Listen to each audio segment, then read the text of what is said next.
present-day Americans know that when the President of the United States dies, the Vice President takes over and he assumes all control of the office.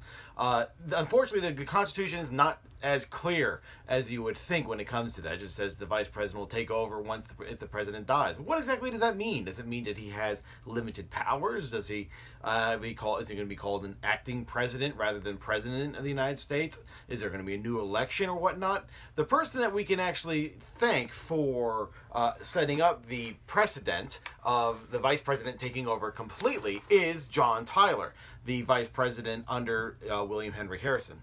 The problem is that Tyler is not a Whig. Remember, William Henry Harrison is a Whig, but Tyler is not. He's we hear the term rhino or the Republican name only. Well, John Tyler, I guess, would be a wino, Whig in name only. He's a Democrat for the most part. He disagrees with Jackson on a few minor issues, but ultimately he is a Democrat. So anytime the new Congress that is supposed to send over Whiggish bills, anytime that happens, John Tyler's going to veto.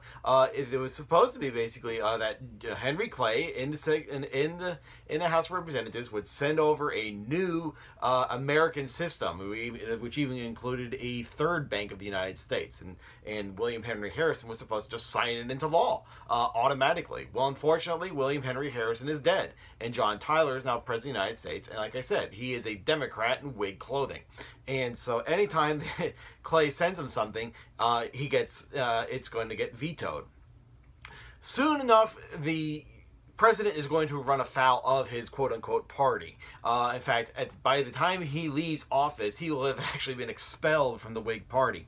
Every time that he vetoes something, his cabinet is going to start resigning.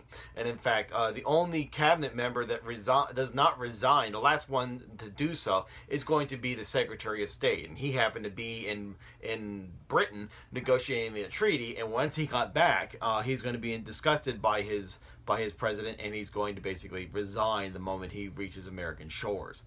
So the presidency of John Tyler is not very good. It's never really in the top of the American pantheon of presidents. And I think another reason why is because of the fact that during the Civil War, he's actually going to be a member of the Confederate Congress. So a former President of the United States is now going to be a member of the Confederate government. That kind of definitely has a dampening effect on your historical reputation.